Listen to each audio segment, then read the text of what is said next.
ముందుగా తండ్రి అయిన దేవునికి ప్రభువైన యేసుక్రీస్తు వారి నామములో నా కృతజ్ఞతాస్తుతులు తెలియజేసుకుంటున్నాను. అలానే వేదిక మీద ఉన్న సేవకులందరికీ నా ప్రత్యేకమైన వందనాలు తెలియజేస్తున్నాను. అలానే ఇప్పటి వరకు దేవుణ్ణి ఆరాధించడానికి సహకరించిన అన్నలకు కూడా నా ప్రత్యేకమైన వందనాలు తెలియజేస్తున్నాను. చిన్న ప్రార్థన చేసుకుని మరొక్కసారి దేవుని యొక్క సహాయాన్ని అర్జిస్తూ మన వాక్యంలోనికి వెళ్దాం. చిన్న ప్రార్థన చేద్దాం. సర్వోన్నతుడైన మా దేవ, దయగల తండ్రి, కృపగల మా ప్రభువా, ఈ రాత్రికాల సమయమందు ఈ రీతిగా మీ సన్నిధానంలో మేము కూడుకున్నాము అని అంటే కేవలం మీ కృప ప్రభా. చక్కటి వాతావరణాన్ని మీరు మాకు అనుగ్రహించారు, చక్కటి సమయానికి మమ్మల్ని నడిపించారు. ఇప్పటి వరకు తండ్రి కీర్తనలలో, స్తుతి ఆరాధనలో మీ తోడని అనుగ్రహించారు. ఇక మా బ్రతుకులకు, మా కుటుంబాలకు అవసరమైన మాటల్లోనికి మేము వెళ్ళుచుండగా మీరే మా అందరితో నేరుగా స్పష్టంగా మాట్లాడుతూ ప్రభువా, మా బ్రతుకుల్లో మీకు నచ్చని ప్రతి హేయక్రియను గద్దిస్తారని ఆశపడచ్చు. మాట్లాడుతున్న నన్ను పూర్తిగా మరుగు చేయండి. మీరే మీ మహిమను మా మధ్యన తండ్రి కుమ్మరిస్తారని ఆశపడచ్చు. వింటున్న మీ పిల్లలందరికీ మాకును వినగలిగిన చెవులను, వినబడుతున్న వాక్య ప్రకారము ప్రవర్తించే జీవితాలను మీ పరిశుద్ధాత్మని యొక్క సహాయంతో మాకు అనుగ్రహిస్తారని ఆశపడచ్చు. క్రీస్తునామాన్ని ప్రార్థన సమర్పిస్తున్నాము తండ్రి, ఆమేన్. దేవుని పిల్లైన మీ అందరికీ క్రీస్తునామములో నా శుభములు. ఈరోజు ఈ సభ ఏర్పాటు చేయడానికి నిజానికి నాకు కూడా తెలియదు, తమ్ముడు బర్త్డే అని. ఏదేమైనా దేవుడిచ్చిన జన్మదినాన్ని, వాక్యాన్ని వినిపించడానికి ఏర్పాటు చేయడం చాలా మంచి ఆలోచన. నాకు పబ్లిక్ ఇటు ఉండిపోయారు, ఎవరిని చూసి చెప్పాలి తెలియట్లా. సరే, మనం పాంప్లెంట్లో నోట్ చేసిన విధంగా ఈరోజు టైటిల్ ఏంటి? రెండవ రాకడ మేలుకొలుపు సువార్త సభ. అయితే దాని మీదే ఆధారపడుతూ కొన్ని మాటలు మనం వినడానికి సిద్ధపడదాం. రెండవ రాకడ అనగానే మనకి తమ్ముడు చెప్పినట్టుగా మత్తయి సువార్త 24వ అధ్యాయం మనందరికీ పరిచయమే. అందులో యేసుక్రీస్తు వారు కొండ మీద కూర్చున్నప్పుడు శిష్యులు ఆయన దగ్గరకు వచ్చి మాట్లాడుతున్నప్పుడు జరుగుతున్న సందర్భం. అయితే ఇక్కడ ఉన్న వాళ్ళందరూ క్రైస్తవులే కదా? చేతులు ఎత్తండి ఒకసారి. Very good. అయితే మీకు కొన్ని విషయాలు తెలుసనే నేను కొన్ని లాంగ్ జంప్ చేసుకుంటూ వెళ్తాను. జాగ్రత్తగా వినండి, చాలా విలువైన సంగతులు. త్వరగానే ముగిస్తాను. పరలోకం నుండి ప్రభు భూలోకానికి వచ్చిన తర్వాత ఆయన ఎన్నో కార్యాలు జరిగించాడు. సువార్త చేశాడు, ఆరోగ్యాలు బాగోలేని వారిని స్వస్థపరిచాడు, చనిపోయిన అందరినూ ఆయన తిరిగి లేపాడు, ఎన్నో గొప్ప గొప్ప ప్రసంగాలు ఆయన చేశాడు, ఎందరికో వాదార్పించాడు.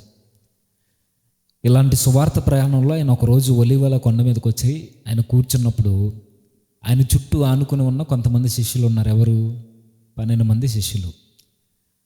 ఈ 12 మంది శిష్యులు యేసుక్రీస్తు వారి దగ్గరకు వచ్చి ఇలా అడుగుతున్నారు. ఏమని అంటే, ప్రభువా, నీ రాకడకి, ఈ యుగ సమాప్తికి సూచనలు ఏమన్నా ఉంటే మాకు చెప్పని ప్రభువుని అడిగితే, ప్రభు వారికి రాకడ యొక్క సూచనలు ఏంటో వారికి తెలియజేస్తున్న సందర్భం. ఒలీవల కొండ మీద కూర్చొని.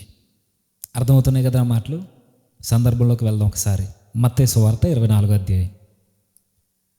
మత్తయి సువార్త 24వ అధ్యాయం 3-4 వచనాలు ఒకసారి చదువుతాం.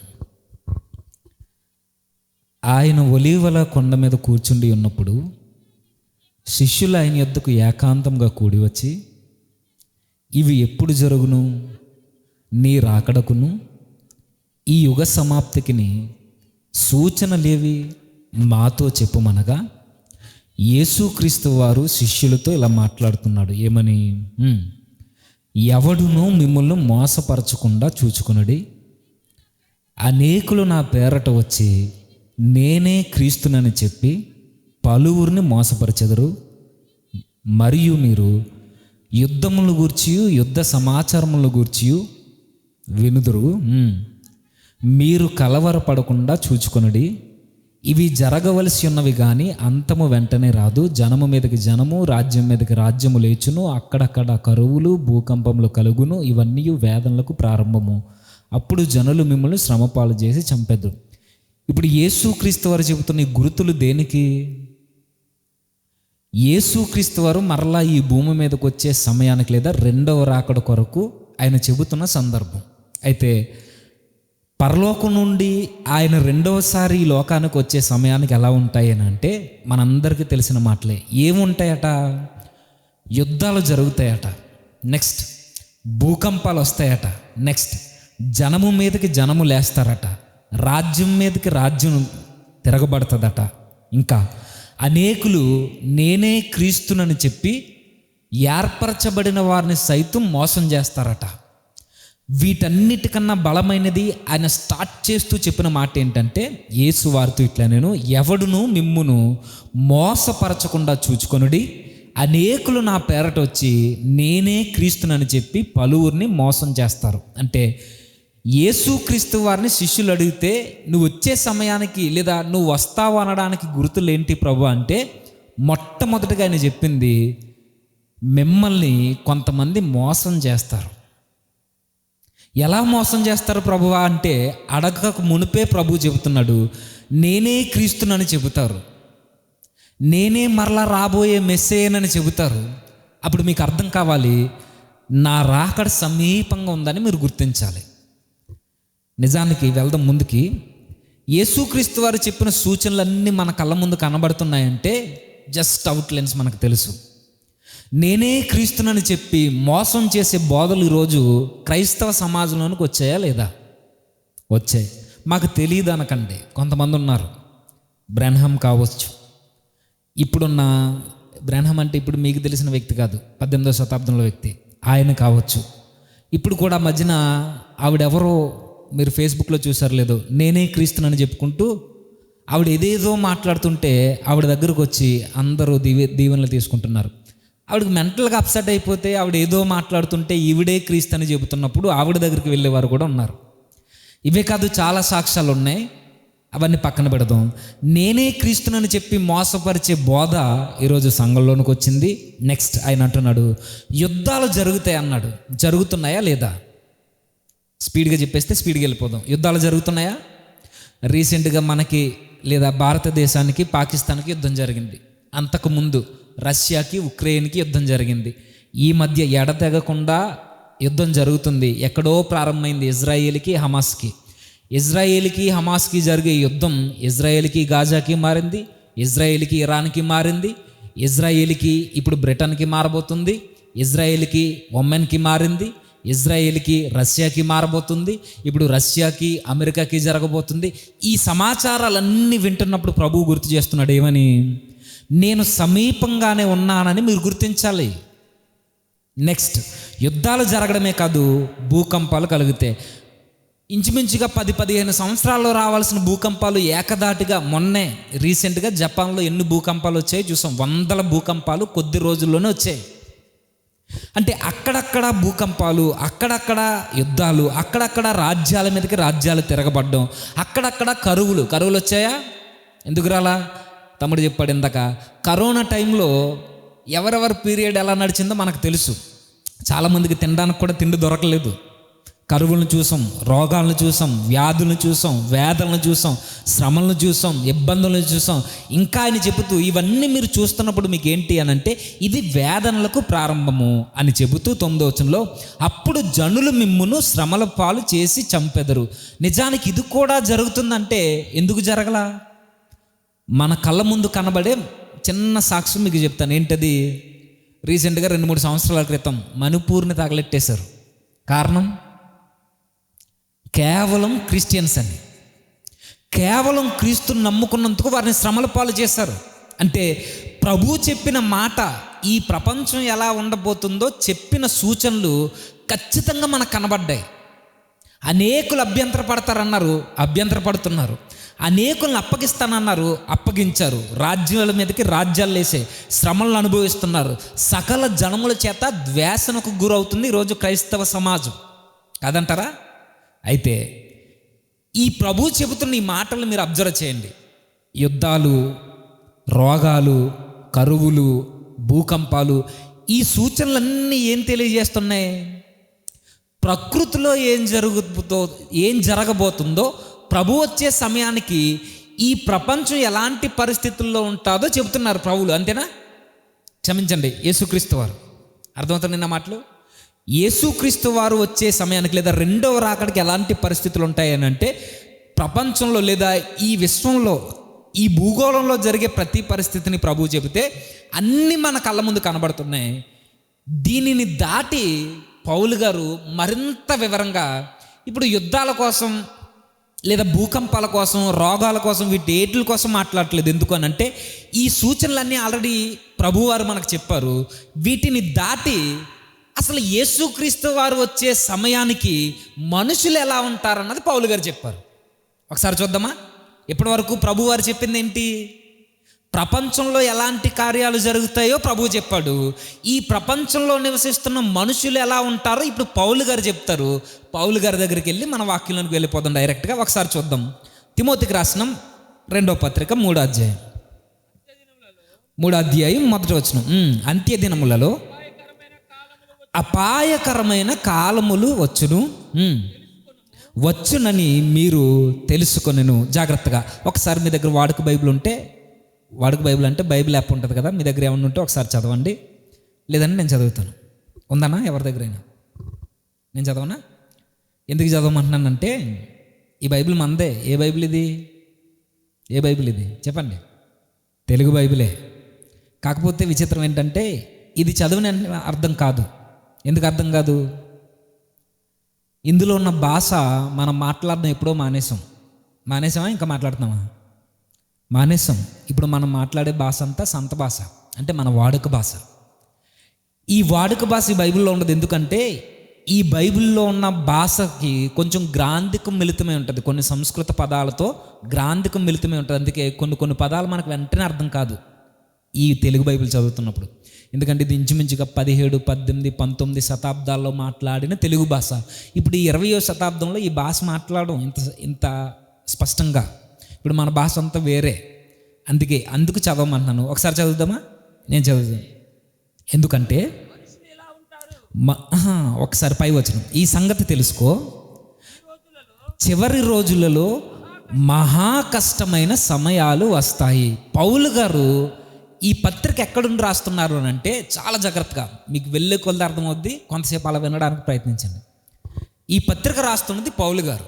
అప్పటికి సుమారుగా ఇంచుమించుగా ఆయన ముసలోడు అయిపోయాడు. రేపో మాపో ఆ నీరో చక్రవర్తి పౌలు గారిని చంపేస్తాడు.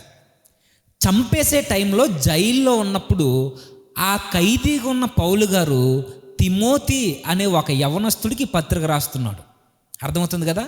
జైల్లో ఉన్న ఒక పెద్ద అయిన ముసలి పాస్టర్ గారు దైవజనుడిగా యవన ప్రాయంలో ఉన్న ఒక విశ్వాసి అయిన తన కుమారుడుగా పిలుచుకున్న తిమోతికి పత్రిక రాస్తూ చెబుతున్నాడు. ఏమని? అంత్య దినములలో అపాయకరమైన కాలములు వచ్చునని తెలుసుకో. ఈ పదాన్ని కొంచెం మన భాషలో అర్థం చేసుకోగలిగితే తిమోతి గారికి ఏం చెబుతున్నాడు అంటే, తిమోతి, అంత్య దినములు అనగా కడవరి కాలం లేదా ప్రభు వచ్చే కాలానికి చాలా ఇబ్బందికరమైన పరిస్థితులు ఉంటే నువ్వు జాగ్రత్త. నువ్వేం చేయాలి అంటే నువ్వు తెలుసుకో. కొన్ని విషయాలు నువ్వు స్పష్టంగా తెలుసుకోవాలి. ఇప్పుడు తెలుసుకో అంటున్నాడనంటే ఇప్పుడు కొంచెం మన టైటిల్ ఏంటి? మన టైటిల్ పౌలు గారు తిమోతిని మేల్కొలుపుతున్నాడు ఏదో ఒక విషయాన్ని చెప్పడానికి. ఏ విషయాన్ని చెప్పడానికి? ప్రభు వచ్చే సమయానికి యేసుక్రీస్తు వారు మరలా వస్తారని నమ్ముతున్నాం కదా మనం అందరం. యేసుక్రీస్తు వారు వచ్చే కాలానికి మనుషులు ఎలా ఉంటారో కొంచెం అబ్జర్వ్ చేయి. నువ్వు జాగ్రత్తగా కళ్ళు తెరిచి చూడు తిమోతి. కొన్ని విషయాలు చెప్తాను. ఎందుకనంటే మనుషులు ఎలాంటి వాళ్ళో నేను చెబుతానని ఆయన చెప్తున్నాడు. ఎలయనగా మనుషులు స్వార్థ ప్రియులు, నెక్స్ట్ ధనాపేక్షులు, బెంకములాడువారు, అహంకారులు, దోషకులు, తల్లిదండ్రులకు అవిధేయులు, కృతజ్ఞత లేనివారు, అపవిత్రులు, అనురాగరహితులు, అతిద్వేషులు, అపవాదుకులు, అజితేంద్రియులు, క్రూరులు, సజ్జన ద్వేషులు. ఇవన్నీ మనం ఎలా చదువుకుంటే అర్థం కాదు. ఎందుకంటే బైబిల్ అలా చదువుకుంటూ పోతే ఏది అర్థం కాదు. ఒకసారి ఆగి ఆలోచించేద్దాం. ఇప్పుడు జాగ్రత్తగా. జైల్లో ఉన్న ఒక పెద్ద ఆయన రేపో మాపో చచ్చిపోయి ఈయన యవ్వన ప్రాయంలో ఉన్న ఒక కుర్రోడికి లేఖ రాస్తూ ప్రభు వచ్చే సమయానికి మనుషులు ఎలా ఉంటారో ఒకసారి నువ్వు జాగ్రత్తగా అబ్జర్వ్ చేయి తిమోతి. ఇప్పుడు మరలా ప్రభువారు ఏం చెప్పారు? ఈ ప్రపంచంలో ఏం జరుగుద్దో చెప్పారు ప్రభువు. ఇప్పుడు ఇదే రాకడకి లేదా ప్రభు వచ్చే సమయానికి మనుషులు ఎలా ఉంటారన్నది ఇప్పుడు పౌలు గారు చెప్తున్నారు. ఎలా ఉంటారట? మనుషులు స్వార్థప్రియులు, నెక్స్ట్ ధనాపేక్షులు, బెంకములాడువారు, అహంకారులు, దోషకులు. ఇవన్నీ ఒకసారి మనం ఇంటికి వెళ్ళిన తర్వాత చదువుదాం. కానీ మనుషులు ఎలా ఉంటారంటే స్వార్థప్రియులట. స్వార్థప్రియులంటే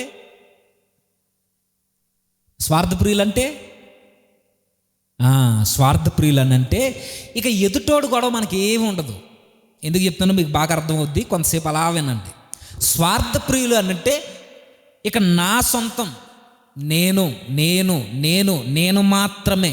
ఇంకొంచెం అడిగేస్తే నేను, నా బిడ్డలు, నా కుటుంబం, నేను, నా భార్య, నా పిల్లలు. ఇంకొంచెం ఎదురుకెళ్తే నేను, నా తల్లిదండ్రులు, నా బిడ్డలు, నేను, నా అన్నదమ్ములు, నా కుటుంబం, నేను, నా బంధువులు. ఇంతకు మించి ఎదురుకెళ్తుందంటే స్వార్థంతో నిండిపోయిన ఈ సమాజానికి నిస్వార్థంగా ఎదుటి వ్యక్తిని ప్రేమించడం చేత కాదు. ఇది పౌలు గారు చెప్తున్నారు. నిజంగానే ప్రభు వచ్చే సమయానికి మనుషులు ఎలా ఉంటారనంటే ఈరోజే తీసుకోండి. ఇది చెప్పి, ఈ మాట చెప్పి ఇంచుమించుగా 2000 సంవత్సరాలు గడుస్తుంది అని అంటే 2000 సంవత్సరాల తర్వాత ఈ మాట చదువుకుంటున్నప్పుడు నిజంగానే మనుషులు స్వార్థంతో నిండిపోయారనంటే జస్ట్ ఎక్కడికో వెళ్ళనవసరం లేదు. మన ఇంటి పక్కన నివసించే వారిని, మన ఎదురింటోళ్ళని, మన కుటుంబాన్ని ప్రేమించినట్టుగా మనం ప్రేమిస్తామా? అంటే మనకు అర్థమవుతుంది పౌలు గారు ఏదైతే చెప్పారో అది ఈరోజు మన కళ్ళ ముందు కనబడుతుంది. యేసుక్రీస్తు వారు ఏదైతే చెప్పారో అది ప్రపంచంలో కనబడుతుంటే పౌలు గారు చెప్పింది ఇప్పుడు మన ఎదురింటోళ్ళలో కనబడుతుంది, మనలో కనబడుతుంది. ఈరోజు స్వార్థం ఉందా అంటే మనుషులందరూ స్వార్థంతోనే నిండిపోయారు, కాదంటారా? లేదంటే నేను నిస్వార్థంగా ప్రేమిస్తాను అంటే చిన్న ఎగ్జాంపుల్ చెప్తాను.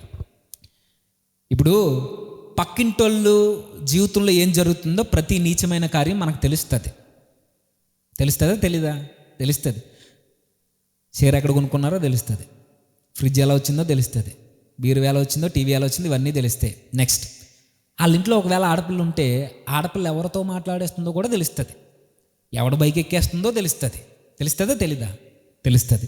ఆ ఇంట్లో ఉన్న స్త్రీ తన భర్త యొక్క కళ్ళు కప్పి ఏం చేస్తుందో కూడా తెలుస్తుంది, తన భర్త ఏమేం చేస్తున్నాడో కూడా తెలుస్తుంది. అన్నీ తెలుస్తాయి. ఇప్పుడు కొంచెం ముందుకెళ్ళి ఆలోచిద్దాం. ఆ ఇంట్లో జరుగుతున్న పనికిరాని విషయాలన్నీ మనకు తెలుస్తున్నాయి, మంచిదే. ఈ విషయాలు తెలిసిన తర్వాత ఇప్పుడు అదే ఇంటిలో ఈ కష్టాలు కూడా ఉన్నాయి. ఏంటి? ఆ అమ్మాయి చదువుకోవడానికి ఫీజుకి డబ్బులు లేవు వాళ్ళ ఇంట్లో. ఆ విషయం తెలుస్తుందా మనకి? కాలేజ్ మానేసి బస్ ఫీజులకు డబ్బులు లేక, క్షమించండి, బస్ పాసులకు డబ్బులు లేక, కాలేజీలో బుక్స్ కొనుక్కోవడానికి డబ్బులు లేక, కాలేజ్ ఫీజు కట్టలేక ఆ అమ్మాయి చదువు మానేసి ఇంటికాడ కూర్చుంది. ఈ విషయం తెలుస్తుందా మనకి? ఒకవేళ తెలిసినా నేను కడతాను చదువుకో తల్లి అనేంత ప్రేమామయులు, నిస్వార్థపరులు ఈరోజు ఉన్నారా? ఇప్పుడు ఆవిడ ఎవరితో మాట్లాడేస్తుందో తెలుస్తుంది మనకి. ఇప్పుడు అదే తల్లి ఆరోగ్యం బాగోలేక ఇంచుమించుగా 1 వారం రోజుల నుండి మంచాన పడిపోయింది. ఎక్కడికి ఇల్లు అక్కడే ఉన్నాయి, వంటలు చేసుకొని తినడానికి తినలేదు, వాళ్ళ ఆయనకు కూడా ఆరోగ్యం బాగోలేదు, పని లేదు, ఎక్కడికి పోవట్లేదు. ఇప్పుడు ఎవరితో తిరుగుతుందో తెలిసిన ఈ పనికిమాల విషయాలు తెలుసుకున్న మనకి ఆ కుటుంబంలో అనారోగ్య పాలైపోయి మంచాన పడిపోయి కదలలేని పరిస్థితిలో ఆ 2 భార్యాభర్తలు ఉన్నారు. తెలుస్తుందా మనకి? తెలుస్తుంది. తెలిసిన తర్వాత కనీసం ఇంటికెళ్ళి మాట సహాయమైనా చేస్తామా? చెయ్యట్లేదు అని అంటే మన క్యారెక్టర్ చెబుతుంది నీవు కూడా స్వార్థపరుడివే. ప్రభు వస్తున్నాడు అనడానికి గుర్తు ఏంటంటే మనుషులు ఎలా ఉంటాడో చెబుతున్నారు పౌలు గారు. కొంతసేపు భూకంపాలు ఇవన్నీ విని పక్కన పెట్టాను కొంతసేపు. అసలు మనుషులు ఎలా ఉంటారు ప్రభు వచ్చే సమయానికి అని అంటే ఇదిగో స్వార్థంతో నిండిపోయి ఉంటారు. ఉన్నారంటే ఎందుకు లేరండి? ఇంట్లో 1000 రూపాయలు పెట్టి ఏదైనా ఖర్చు చేస్తాం, దారంట పోతున్నాడు 10 రూపాయలు ఇవ్వడానికి మనసు రాదు మనకి. ఏం కనబడుతుంది అక్కడ? అలానే 1000 రూపాయలు ఇచ్చేమని కాదు నా ఉద్దేశం, స్వార్థం.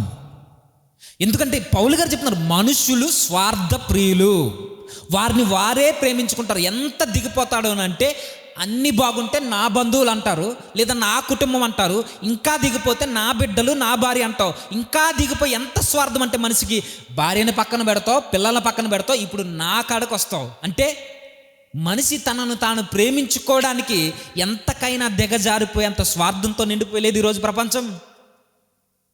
ప్రభు వచ్చే సమయానికి మనుషులు ఎలా ఉంటారయ్యా అని అడిగితే పౌలు గారు అన్నారు, తిమోతి, మనుషులు ఎలా ఉంటారంటే స్వార్థంతో నిండిపోతారు. స్వార్థం.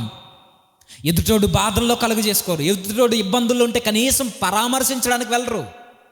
మన దగ్గర కలిగి ఉన్న దాంట్లో 10 రూపాయల్లో కనీసం 1 రూపాయి ఎదుటోడికి ఖర్చు పెట్టడానికి ఇష్టపడరు. ఎందుకనంటే స్వార్థంతో నిండిపోయింది ఈ లోకం. ఇవన్నీ మనకు సమాజంలో కనబడుతున్నాయి అని అంటే చాలా బాగుంది, కానీ ఇవి సంఘంలో కనబడతాయని చెబుతున్నాడు పౌలు గారు. సమాజంలో ఉన్న మనుషులందరూ స్వార్థంతో నిండిపోయారంటే ఏదో విషయం అనుకోవచ్చు, ఎందుకంటే వారికి తెలియదు ప్రభు అంటే ఏంటో తెలియదు, పరిశుద్ధత అంటే ఏంటో తెలియదు, నీతి, యథార్థత, నిస్వార్థము, ప్రేమ ఇవేమీ తెలియదు. కాబట్టి లోకంలో జరుగుతున్నాయి అంటే చాలా బాగుంది, కానీ ఇవన్నీ ఎక్కడో కనబడరు. ఇలాంటి మనుషులు సంఘంలో కనబడతారు, స్వార్థంతో నిండిపోతారు.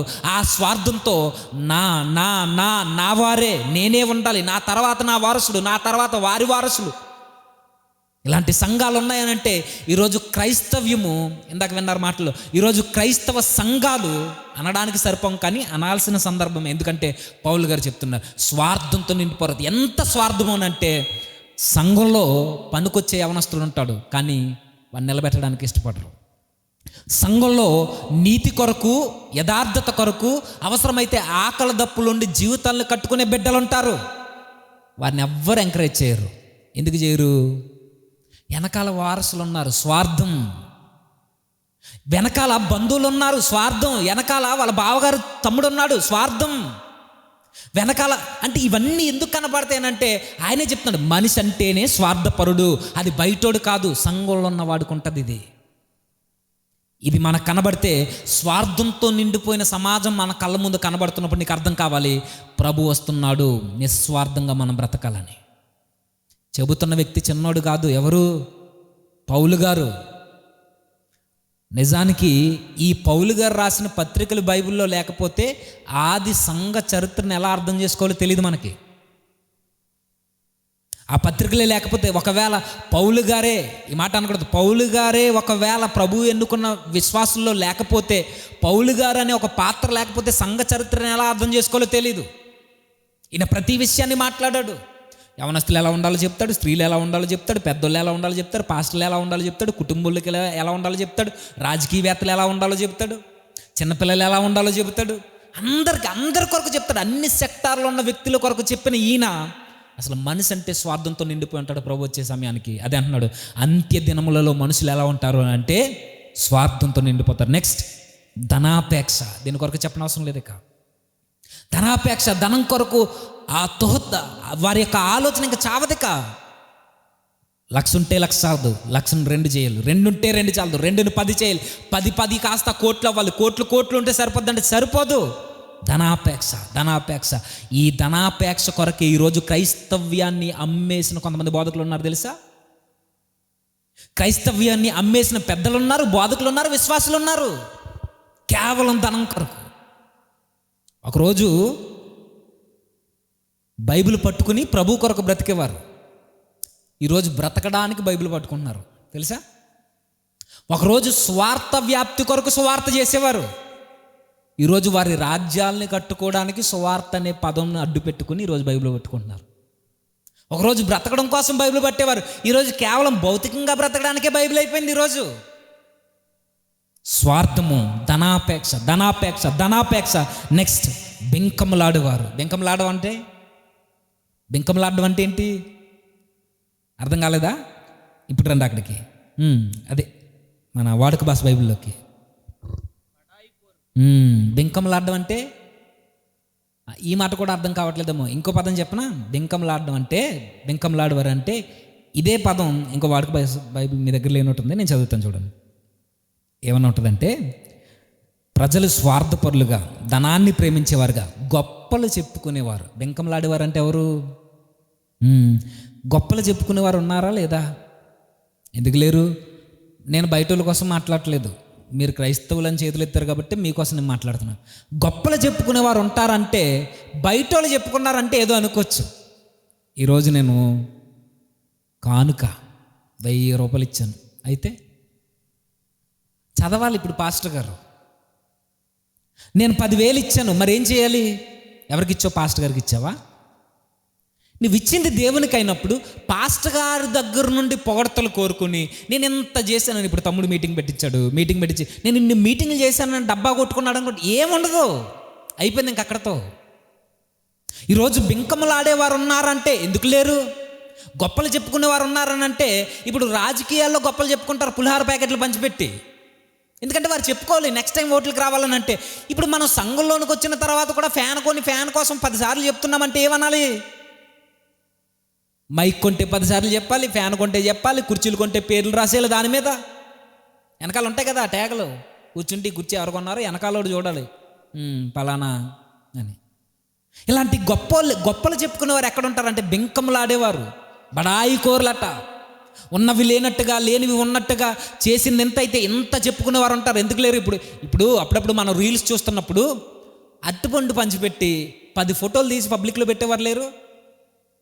పులిహార ప్యాకెట్లు, అరటిపళ్ళు, బిస్కెట్లు ఆ కరోనా టైంలో ఎన్ని వచ్చినాయి?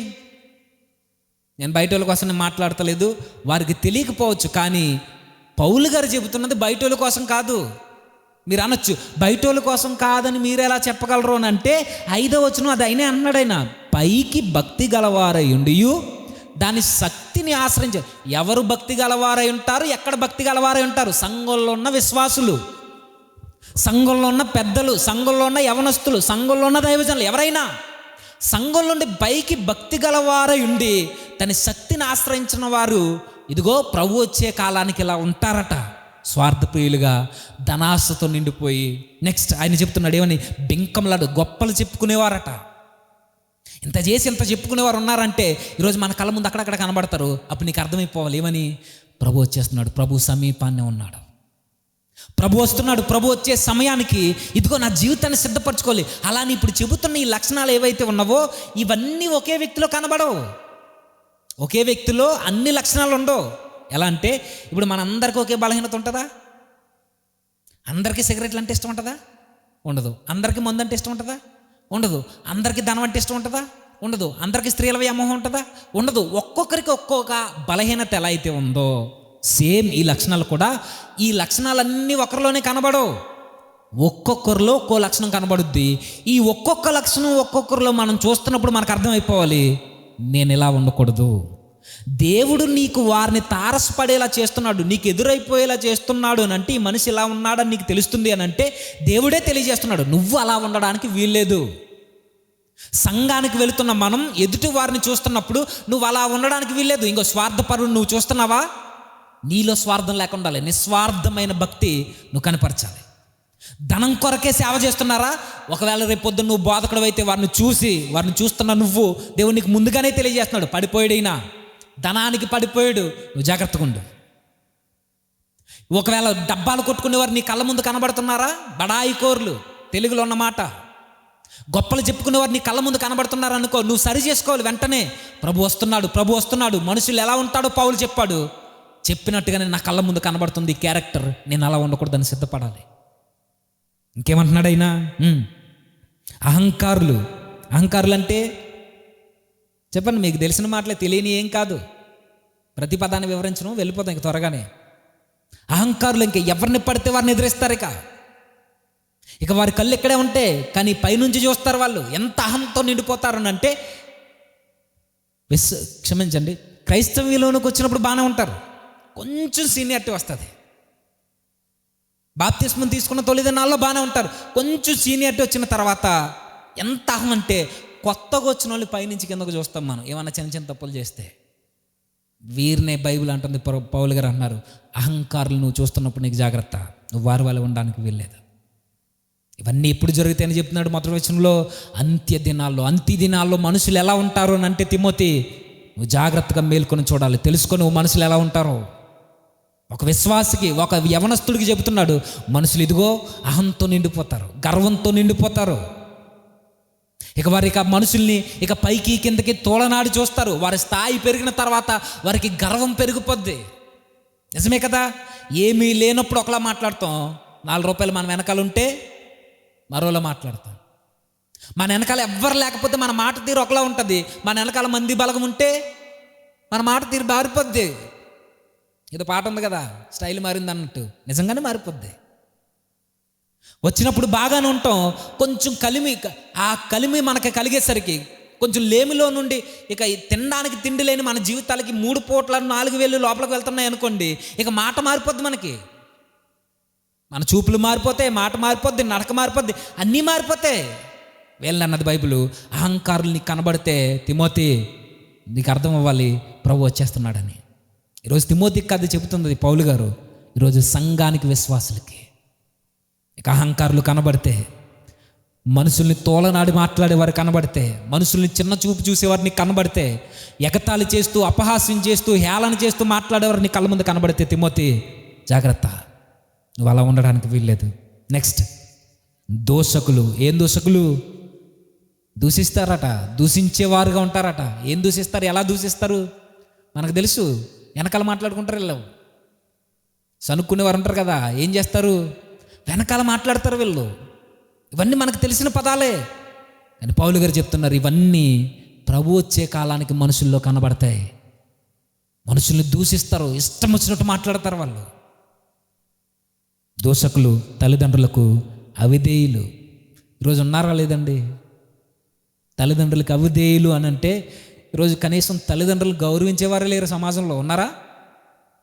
అక్కడక్కడ భూతద్దం ఎత్తి ఎదిగితే అక్కడక్కడ కనబడతారు ఈరోజు ఉన్నట్టుగా. తల్లిదండ్రులకు అవిధేయులు అనగానే క్రిస్టియానిటీలోనే కాదు, బయట కూడా ఎక్కడ తల్లిదండ్రులను గౌరవించి తల్లిదండ్రుల మాటను వినే కొడుకులు, కూతురులు ఉన్నారంటే ఈరోజు భూతద్దం ఎట్టి ఎదిగినా కనబడరు. పైగా సాకులు చెప్తారు, ఎందుకు గౌరవించట్లేదంటే మా నాన్న తాగుబోతు, మా అమ్మ తిరుగుబోతు, ఏవేవో కబురు చెప్తారే. ఇప్పుడు ఇదే మాటని తిమోతి దగ్గరికి పట్టుకెళ్ళండి. తిమోతి కుటుంబం ఏమన్నా బాగుందా? బాలే. తల్లి భక్తి పర్రాలంతే. తండ్రి గ్రీసు దేశస్థుడు, ఒక అన్యుడి గర్భాన పుట్టిన తిమోతి జీవితం తల్లిదండ్రులకి విధేయుడు. నీ తండ్రి ఎలాంటోడు కావచ్చు, నీ తల్లి ఎలాంటిది కావచ్చు, వారు తల్లిదండ్రులుగా ఉంటే గౌరవించే కొడుకులు, కూతురులు ఉన్నారనంటే గౌరవించే కొడుకులు తర్వాత పెడదాం, పక్కన పెడదాం. ఈరోజు వయసు వచ్చిన తర్వాత ఈరోజు కనీసం తల్లిదండ్రులు ఇంట్లో కూడా ఉంచుకుని గుప్పెడు మెతుకులు పెట్టలేని కొడుకులు, కూతురులు అన్న సమాజంలో ఉన్నాం మనం. వయసు మీద పడిన తర్వాత కనీసం ఆరోగ్యం బాగోకపోతే ఎలా ఉన్నావమ్మా అని పలకరించి కనీసం పారాసెటమాల్ ట్యాబ్లెట్ తెచ్చే కొడుకులు కూడా లేరు ఈరోజు. కొంచెం జ్వరం వస్తే మంచాన్ని పట్టుకెళ్ళి బాత్రూమ్ పక్కన వేసేసే కొడుకులు, కోడళ్ళు ఉన్నారు ఈరోజు. మరి కొంచెం నీరసంగా ఉంటే ఆ బాత్రూమ్ పక్క నుంచి దూల సావులు వేసేస్తారు మన పల్లెటూరులో అయితే. ఆ చెట్టు కిందో దూల సావుల్లోనో కొంచెం డబ్బు ఉన్నవాడు, కొంచెం ఉద్యోగస్తుడైతే తీసుకెళ్ళి అనాథాశ్రమంలో, వృద్ధాశ్రమంలో పడేస్తున్నారు ఈరోజు. ఇంకా భారం ఎక్కువైపోతే నిన్న వీడియో తెగ తిరుగుతుంది, తన తల్లిని రోడ్డు మీద పెట్టి నరికి నరికి నరికి నరికి నరికి చంపేశాడు.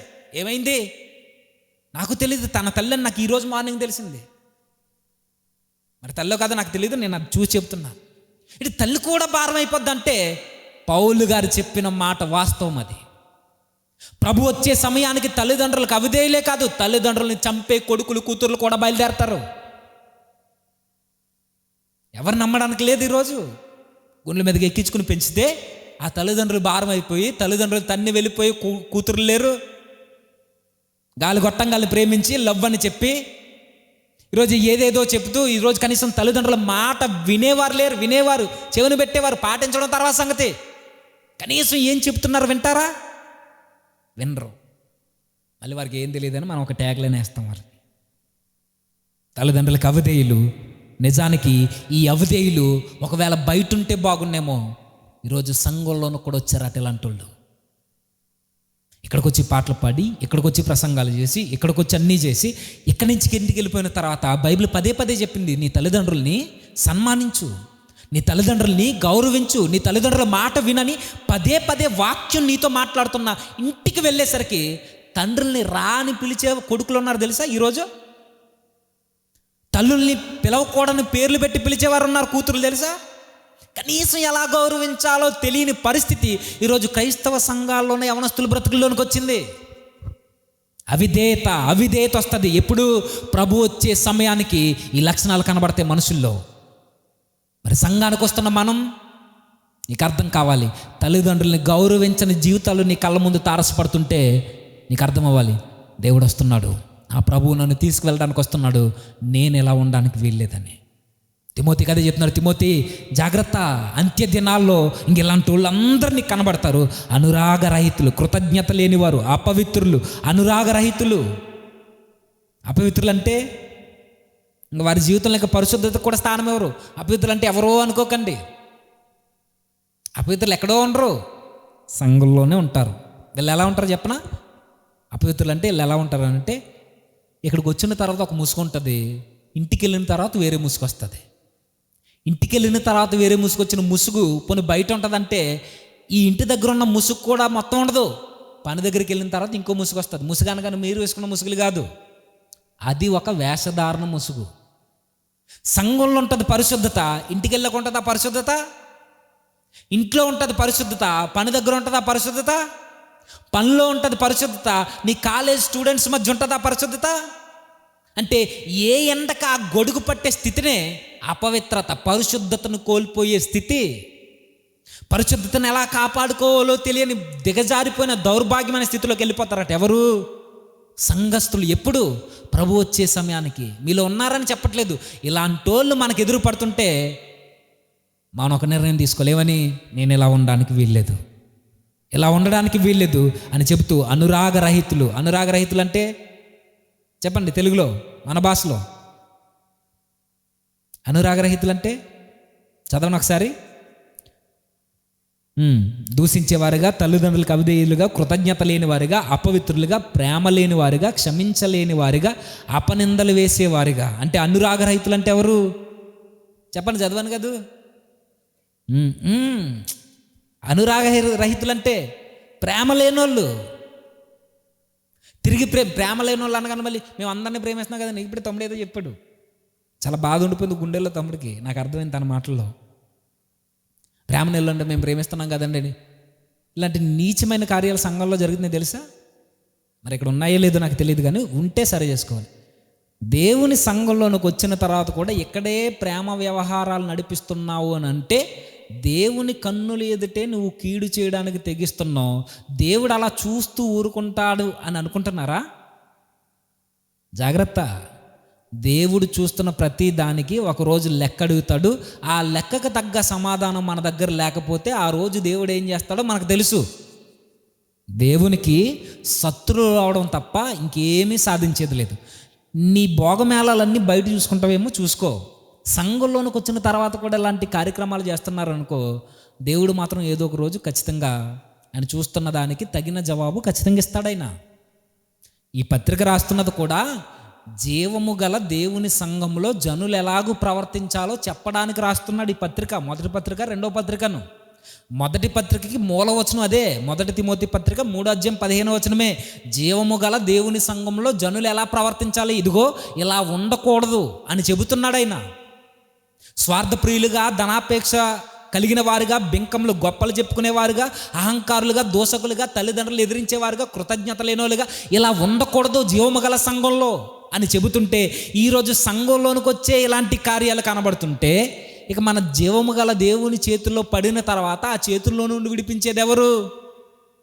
ఇప్పుడు ఎమ్మెల్యే చేతిలో పడ్డాం అనుకోండి, ఎంపీని పట్టుకునో సీఎంను పట్టుకునో కాళ్ళ ఏలాబడి బతుకులాడొచ్చు. ఇప్పుడు దేవుని చేతిలోనే పడితే ఎవరు రక్షిస్తారు మనల్ని? అని అంటున్నాడు, అనురాగరహితులు నీకు కనబడతారు, ప్రేమ లేని వాళ్ళు నీకు కనబడతారు. ఇంకా కిందకి చెప్తున్నాడు, అతిద్వేషులు. అతిద్వేషులు అంటే ఇంకా వారికి క్షమాపణ ఉండదు, ఇక వారికి క్షమించలేరు. ఇక అతిద్వేషులు, ఇక వారి ద్వేషానికి, వారి పగకి ఇక అంతం ఉండదు. ఇక అవసరమైతే వాడిని ఏదైనా చేసేయాలనుకుంటారు. ఎదుటోడిని నాశనం కోరుకోవడానికి ఎంతకైనా దిగజారుతారు. ఇలాంటి వాళ్ళు సమాజంలో ఉన్నారంటే, మరలా చెప్తున్నాను, సమాజంలో ఉంటే వేరే సంగతి, క్రైస్తవ సమాజంలో ఉన్నారు ఇలాంటి వాళ్ళు. ఒక మాట అంటే ఆ మాట, ఒకవేళ నేను తప్పు చేశాను అనుకోండి, నువ్వు తప్పు చేసావన్నా అని ఒకవేళ నా తమ్ముడు నాకు చెబితే, ఇప్పుడు నేను తప్పు చేసిన దాన్ని సరి చేసుకోవాలా, నా తమ్ముడు తప్పులన్నీ బయట పెట్టి వాడిని చంపేయడానికి ప్లాన్ చేయాలా? చెప్పండి. ఇప్పుడు నేను తప్పు చేశాను, నేను తప్పు చేసినప్పుడు తమ్ముడో, అన్నో, చెల్లో ఎవరొకరు, నీ జీవితం బాగోలేదు, నువ్వు సరి చేసుకో, సరి చేసుకోకపోతే మంచిది కాదన్నా అని నన్ను ప్రేమించి చెబితే నేను ఏం చేస్తున్నాను ఈరోజు? ఒకరోజు దావీదైతే నాతాను చెప్పినప్పుడు పశ్చాత్తాపడ్డాడు, కానీ ఈరోజు మేము పగలు పెంచుకుంటున్నాం. పగలు వారిని అంటున్నాడు ఏమని? అతి ద్వేషులు. సరి చేసుకోవాల్సింది పోయి ఎదుటోడి మీద పగ పెంచుకుంటున్నానంటే ఇంతగా ఆ పగ ఎంతవరకు అంటే అవసరమైతే వాడి చావును కూడా చూడడానికి ఈరోజు ప్లానింగ్లు వేస్తున్నారు తెలుసా? ప్లానింగ్స్ మీకు తెలియదులేండి. క్రైస్తవ్యంలో జరిగే రాజకీయాలు ఎక్కడ జరగవు. అలానే క్రిస్టియానిటీ తప్పు కాదు. క్రిస్టియానిటీలో కొన్ని చీడ పురుగులు ఉన్నాయి. వాళ్ళు ఎంతవరకు వెళ్తారో తెలుసా? ఆ టైంలో మణిపూర్ గొడవ ఇందాక చెప్పాను కదా, మణిపూర్లో పాపం క్రైస్తవులందరూ చాలా ఇబ్బందులు పడుతుంటే వారికి సహాయం చేయడానికి ఆన్లైన్లో డబ్బులు అడుగు, అందులో మేము కూడా ఉన్నాం వెళ్ళడానికి, వాళ్ళకి సహాయం చేయడానికి పంపించారు. మా అలానే చాలామంది అడిగారు. వాళ్ళకు కూడా కోట్లు వచ్చాయి. మా కోట్లు రాలేదు, మళ్ళీ మీరు అపార్థం చేసుకుంటారు. కోట్లు వస్తే ఆ పాస్టర్ గారు అక్కడికి వెళ్ళి 3 కోట్లు వస్తే అక్కడికి వెళ్ళి 1,30,000 ఖర్చు పెట్టాడట. 1,30,000 ఖర్చు పెడితే ఆ పాస్టర్ గారి పక్కన ఎంతో కొంత విశ్వాసం కలిగిన యవనస్తులు ఉంటారు కదా, ఆ యవనస్తులు అంతా అయిపోయిన తర్వాత మాకు ఫోన్ చేశారు, అన్న ఇంత అమౌంట్ వచ్చింది, ఆ అమౌంట్ నేనే పట్టుకొచ్చాను, సాక్ష్యాలన్నీ నా దగ్గర ఉన్నాయి, కానీ ఈయన అక్కడికి వెళ్ళి 1,30,000 ఖర్చు పెట్టాడు, అవి కూడా నా చేత్తోనే ఖర్చు పెట్టాం, ఇలాంటి వాళ్ళని ఏం చేయాలన్నా అని అడిగితే ఈయన చెప్పాడట ఈ విశ్వాసి ఈయనకి ఏమని, అయ్యా మనకి ఇంత డబ్బు వచ్చింది, కనీసం వారికి ఎంతో కొంత మనం ఖర్చు చేయాలి కదా, ఇది రక్తపు సొమ్ము, ఇది వారి రక్తాన్ని ఆశ్రయించి మనం డబ్బులు అడిగితే అనేక మంది తమ కష్టాలు పంపించారు, ఇప్పుడు ఈ కష్టాన్ని వారికి మనం చేయాలి కదా, వారు ఇచ్చిన కష్టానికి తగిన ప్రతిఫలం మనం ఆ మణిపూర్కి సహాయం చేయాలి కదా అని అంటే చివరికి ఆ అబ్బాయిని చంపడానికి ప్రయత్నాలు పన్నారట పాస్టర్ గారు తెలుసా. ఎక్కడికో ఏజెన్సీకి పోయి కొత్త నెంబర్ తీసుకుని మాకు ఫోన్ చేశాడు ఆ అబ్బాయి. పాస్టర్ గారి పేరు అడగండి, మీకు తెలుసు అందరికీ. ఈ మధ్య కూడా చాలా బాగా కనబడుతున్నాడు యూట్యూబ్లో గట్ట. ప్రవీణ్ అన్న మరణించిన తర్వాత చాలా పెద్ద పాత్ర పోషించాడు. ఎవరన్నా అడగండి, తర్వాత కూడా అడగండి. కోట్లు డబ్బులు వస్తే ₹1,00,000 సర్లే ఏదో అయిపోయింది. ఇప్పుడు తప్పని చెప్పిన ఈ వ్యక్తిని ఏం చేయాలి? చంపేలా? చంపడానికి మనుషులు పంపించాడట. వెతికి వెతికి వెతికి ఆయన భయపడుతూ ఫోన్ చేశాడు ఆ కుర్రోడు. ఇప్పటికీ రికార్డింగ్ ఉంటుంది మా దగ్గర. ఎంత దారుణంగా ఉంటుందంటే అతి ద్వేషులు, పాపాన్ని హెచ్చరిస్తున్నప్పుడు పాపాన్ని సరి చేసుకోలేని వాళ్ళు కూడా ఉంటారంటే ఎక్కడో ఉండరు, వీళ్ళు సంఘంలో ఉంటారు. ఇంకా బయట వాళ్ళు బెటర్ అండి. అరే సిగరెట్ మానేరు అంటే ఇప్పుడు కాదన్న తర్వాత మానేస్తాను అన్నట్టుగా ఏదో ఒక విధంగా సమాధానం చెప్తాడు వాడు బలహీనత ఉంటే. అరే అలా తిరగడం మంచిది కదరా, ఈ మానుకోరా, నీ జీవితానికి మంచిది కదా, సహవాసాలు మానుకోరా అంటే మానుకుంటాను, కానీ ఎందుకో ఉండలేకపోతున్నాను, మానుకుందామని చూస్తున్నాను, కానీ ఫ్రెండ్స్తో తిరిగి ఇలా పాడైపోతున్నానని ఎంతో కొంత నిజాయితీగా పగను పెంచుకోకుండా ఎంతో కొంత ప్రేమను చూపించేవారు బయటే కనబడుతున్నప్పుడు సంఘంలో ఉంటున్న మనకేమవుతుంది? గుర్తుంచుకోండి, మనం తప్పు చేస్తున్నప్పుడు నువ్వు తప్పు చేస్తున్నావు అని ఎవరైతే చెబుతున్నారో ఆ వ్యక్తే నిన్ను నిజంగా ప్రేమించాడని మర్చిపోకు. బైబిల్ చెప్పింది, నిజమైన స్నేహితుడు విడువక ప్రేమిస్తాడు, అతడు గాయాలు చేస్తాడు. అదే మోసకరమైన వాడు దుష్టుడైతే ఏం చేస్తాడు? లెక్కలేనన్ను ముద్దెడతాడట. ముద్దులెట్టే వాళ్ళు మీకు ఉన్నారనుకోండి, చివరికి ఆ ముద్ద కూడా దొరకదు మీకు ఇక. అదే మిమ్మల్ని అవసరమైతే నిన్ను తిట్టాలి, కొట్టాలి, అవసరమైతే చెంప చెల్లుమనేలా కొట్టాలి, అలాంటి వాడు నీ దగ్గర ఉన్నాడు అనుకోండి, నీ జీవితం బాగుంటుంది, నీ భవిష్యత్తు బాగుంటుంది, నీ కుటుంబం బాగుంటుంది. లేదు వారు చెబుతున్నప్పుడు వారి మీద పగను పెంచుకుంటున్నావు అనుకో, బైబిల్ అన్నది ఎవరైతే పగరతో రగిలిపోతున్నారో, ఎవరైతే జీవితాన్ని నాశనం చేయడానికి కూడా అడుగులు ముందుకేస్తున్నారో అలాంటి వాళ్ళతో జాగ్రత్త. ఇలాంటి వాళ్ళందరూ ప్రభు వచ్చే టైంకి నీ కళ్ళకు కనబడతారు తిమోతి. ఈరోజు మనకు కనబడుతున్నారంటే మనకు అర్థం కావాలి. ఇలాంటి వాళ్ళందరినీ మన సంఘాల్లోనూ సమాజంలోనూ చూస్తున్నప్పుడు క్రైస్తవుడిగా, క్రైస్తవ విశ్వాసిగా, ఒక యవ్వనస్తుడిగా లేదా ఒక విశ్వాసిగా, ఇక వయసుతో సంబంధం లేదు, విశ్వాసిగా మనం చేయాల్సింది జాగ్రత్త కలిగి ఉండాలి. తిమోతికే కాదు ఈ హెచ్చరికలు, మనందరికీ. ఇంకా చెప్తున్నాడు ఆయన, అపవాదుకులు అంటే చెప్పండి, చదవను కదా ఎందాక. అపవాదుకులు అంటే అపనిందలు వేసేవారు. ఎవరి మీద ఎవరేస్తారు అపనిందలు? లేనిపోని విషయాన్ని, వాడు ఏదో పగ ఉందనుకోండి వెంటనే పెట్టాడు చూడండి, అతి ద్వేషులు, అపవాదుకులు అంటే పగతో రగిలిపోయే వాళ్ళు ఎదుటోని ఏమీ చేయలేరు అనుకోండి, ఏం చేస్తారు? లేనిపోని వార్తలు గిట్టించి ఎదుటోడి చెవిలో ఊదేస్తారు. అంతేనా? ఇలాంటి వాళ్ళు ఉన్నారంటే మన కళ్ళ ముందు ఉంటారు, ఎక్కడో ఉండరు, మన కళ్ళ ముందే, మన మధ్య, మన చుట్టూనే బ్రతుకుతారు వీళ్ళు. మరి ఇలాంటి వాళ్ళందరూ మనకు కనబడుతున్నప్పుడు మనం ఏం చేయాలి? అదే చెప్తున్నాడు పౌలు గారు, జాగ్రత్త. ఇలాంటి వాళ్ళందరూ ప్రభు వచ్చే సమయాన్ని నీ కళ్ళ ముందు కనబడతారు. అందుకే దేవుడు నీ కళ్ళ ముందుకే వాళ్ళని తీసుకొస్తాడు, నీ పక్కనే తిరిగేలా చేస్తాడు వాళ్ళని. నీ మీదే నిందలేసేవారు నీ పక్కనే తిరుగుతారు, నీ ఉప్పే తింటారు, మళ్ళీ నీ మీదే తిరగబడతారు. నీతోనే కలిసి తిరుగుతారు, నీ బండే ఎక్కుతారు, నీ పర్సలోనే డబ్బులు ఖర్చు చేస్తారు. కానీ రేపు పొద్దున్న మాట వస్తే నీకోసం లేనిపోనివన్నీ చెప్పేది ఎవరో కాదు, నీ పక్కన తిరిగేవాడే, నీ స్నేహితుడే.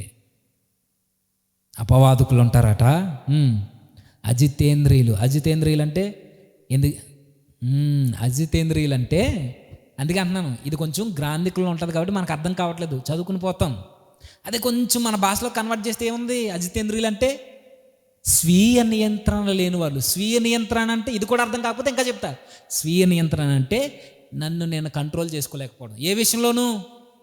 ఏ విషయంలోనూ పాపం విషయంలో నన్ను నేను కంట్రోల్ చేసుకోలేకపోతున్నాను అని అంటే నాకు అర్థమైపోవాలి స్వతహాగా నాకే, ప్రభు వచ్చేస్తున్నాడు. మన మాటను మనం కంట్రోల్ చేసుకోలేకపోతున్నాము అని అంటే జాగ్రత్త.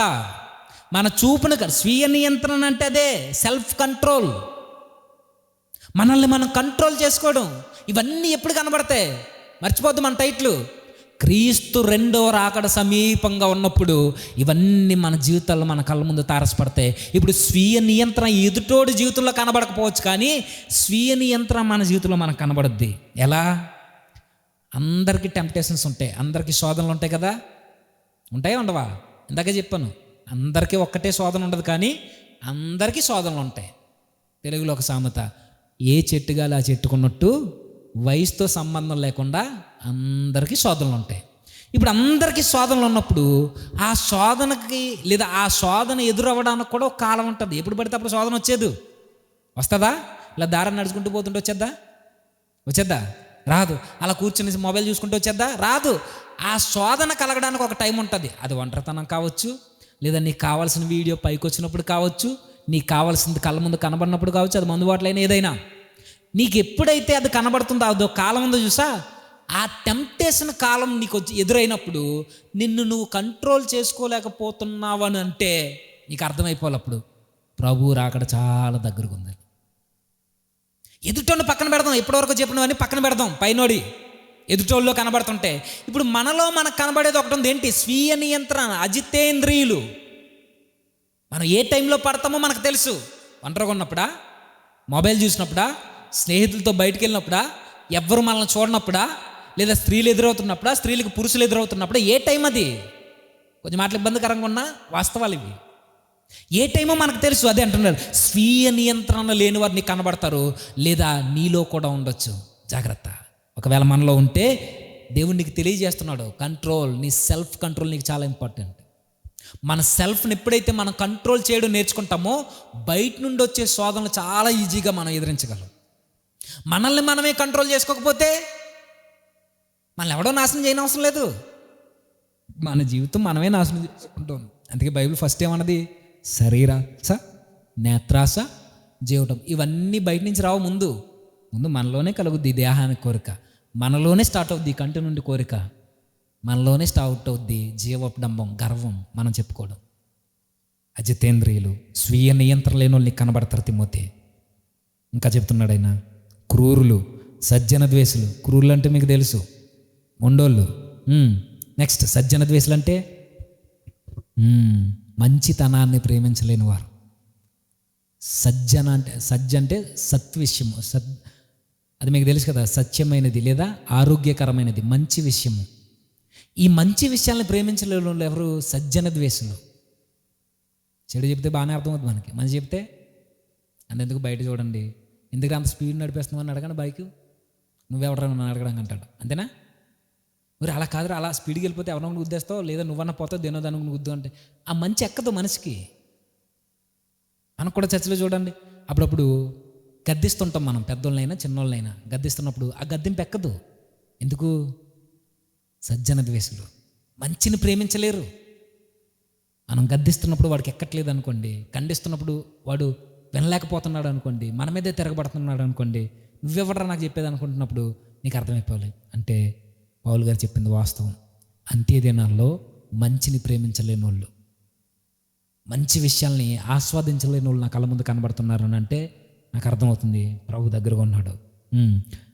ఇంకా కిందకి చెబుతూ, ద్రోహులు, మనకు తెలుసు, మూర్ఖులు, గర్వాంధులు, దేవుని కంటే సుఖానుభవమును ఎక్కువగా ప్రేమించేవారు, పైకి భక్తి గలవారై ఉండి దాని శక్తిని ఆశ్రయించిన వారిని అందరూ ఎట్టి వారికి విముక్తుడై ఉండు. తిమోతికి చెప్తున్నాడు, ఇక్కడ త్వరగా ముగిస్తాను. ఇక ఏం చెప్తున్నాడు ఆయన? ఇదిగో తిమోతి, ప్రభు వచ్చే సమయానికి ఇలాంటి మనుషులందరినీ కళ్ళ ముందు కనబడతారు. ఇలాంటి వాళ్ళందరినీ కనబడినప్పుడు నువ్వేం చేయాలేనంటే ఇలాంటి వాళ్ళందరికీ దూరంగా ఉండు. ఇప్పుడు ఈ పత్రిక తిమోతికి మాత్రమేనా? ఇక్కడ ఉన్న మనందరికి కూడా అప్లై అవుద్దా? మనందరికి అప్లై అవుద్ది. ఈరోజు ఈ విషయాలు ఆ రోజున్న కాలం మనుషులకే లేదు. ఈరోజు ఇంకా పెట్టిరేగిపోయాయి. స్వార్థంతో నిండిపోయింది, అవినీతితో నిండిపోయింది, భ్రష్టత్వంతో నిండిపోయింది. విశ్వాస భ్రష్టులైపోతున్న సంఘాలు మనకు కనబడుతున్నాయి. దేవుని కంటే సుఖానుభవాన్ని ఎక్కువగా ప్రేమించేవారు మన కళ్ళ ముందు కనబడుతున్నారు. పైకి భక్తి అనే ఒక ముసుగేసుకొని వేషధారణ కలిగి బ్రతికిస్తున్న క్రైస్తవ బిడ్డలు మన కళ్ళ ముందు కనబడుతున్నారు. ఇలాంటి వాళ్ళందరూ మనకు కనబడుతున్నప్పుడు ఈ విషయాలు మనకు అప్లై అవుతాయి అని అంటే పౌలు గారు పెద్ద అని చెప్తున్నాడు, ఇలాంటి వాళ్ళందరికీ విముఖుడవై ఉండము, అంటే దూరంగా ఉండు. ఇలాంటి వాళ్ళందరినీ నువ్వు చూస్తున్నప్పుడు నీకు అర్థం కావాలి తిమోతి, చాలా జాగ్రత్త, మేల్కో, తెలుసుకో, ప్రభు వచ్చేస్తున్నాడు, నీకు అర్థం కావాలి. ఇలాంటి వాళ్ళని చూస్తున్నప్పుడు నువ్వు అలా ఉండడానికి వీల్లేదు. ఇవన్నీ వినేసిన తర్వాత ఇది చెప్పారని కాదు, అలా ఉండడానికి వీల్లేదని ప్రభు నీతో మాట్లాడుతున్నాడు, నీకు అర్థం కావాలి. ఒక వాక్యం మనం చదువుతున్నప్పుడు దీని అర్థం ఇదా అని అర్థం చేసుకోవడమే కాదు, దేవుడి మాటల ద్వారా నన్ను హెచ్చరిస్తున్నాడు. అంటే ప్రభు రాకడ సమీపంగా ఉంది కాబట్టి ఇలాంటి మనుషులు నాకు కనబడుతున్నారు. ప్రభు రాకడ ఇంకా సమీపంగా ఉంది కాబట్టి ఇలాంటి మనుషులు ఉంటారని కూడా నాకు వినపడేలా ప్రభు చేస్తున్నాడు. ప్రభు ఇంకా దగ్గరకు వస్తున్నాడు కాబట్టి నాకు చెప్తున్నాడు, నువ్వు అలా ఉండొద్దని చెప్తున్నాడు. దూరంగా ఉండు, ఇలాంటి వాళ్ళందరికీ దూరంగా ఉండాలి అని అంటే మరి ఏం చేయాలి? ఒకవేళ నేను చూస్తున్నాను తిమోతి, ఇలా అడగొచ్చు తిమోతి, అవునయ్యా ఇలాంటి మనుషులందరూ నా కళ్ళ ముందు కనబడుతున్నారు, మరి నేను ఏం చేయాలి? ఇలాంటి వాళ్ళని మార్చాలనే ఆలోచన నాకు ఉంది. ప్రభు వచ్చేస్తున్నాడని నాకు అర్థమైంది, ప్రభు సమీపంగా ఉన్నాడని నాకు అర్థమైపోయింది. అయ్యా తండ్రి పౌలు, అయితే మరి ఇలాంటి వాళ్ళందరినీ మార్చాలంటే నేను ఏం చేయాలి అని అడిగితే పౌలు గారు 4వ అధ్యాయంలో చెప్తున్నాడు. ఏమని? 4వ అధ్యాయం 2వ వచనం, 2వ వచనం, మొదటి వచనం నుంచి చదువు. దేవుని ఎదుటను సజీవులకును మృతులకును తీర్పు తీర్చు క్రీస్తు యేసు ఎదుటను ఆయన ప్రత్యక్షతతోడు ఆయన రాజ్యముతోడు నేను ఒట్టేసి చెబుతున్నాను. ఏంటి అని అంటే ఇలాంటి భ్రష్టత్వంతో నిండిపోయిన సమాజం కావచ్చు, సంఘం కావచ్చు, మనుషులు మారాలి అని అంటే నేను చెప్తున్నాను తిమోతి, వాక్యాన్ని ప్రకటించు, వాక్యాన్ని ప్రకటించు. ఎప్పుడు ప్రకటించాలి?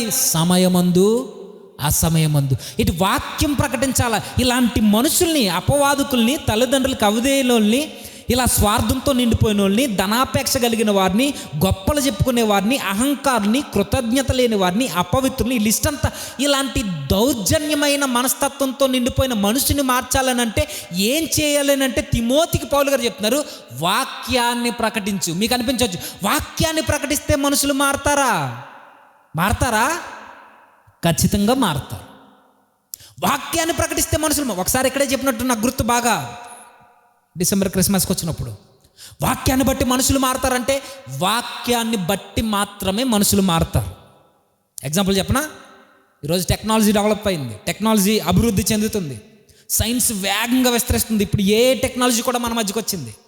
ఇక్కడుండి అక్కడ చంద్రుడి మీద ఏం జరుగుతుందో, ఏ మట్టి ఉందో, ఏముందో, ఏమేమి ఉన్నాయి అన్నీ చూడగలుగుతున్నాం.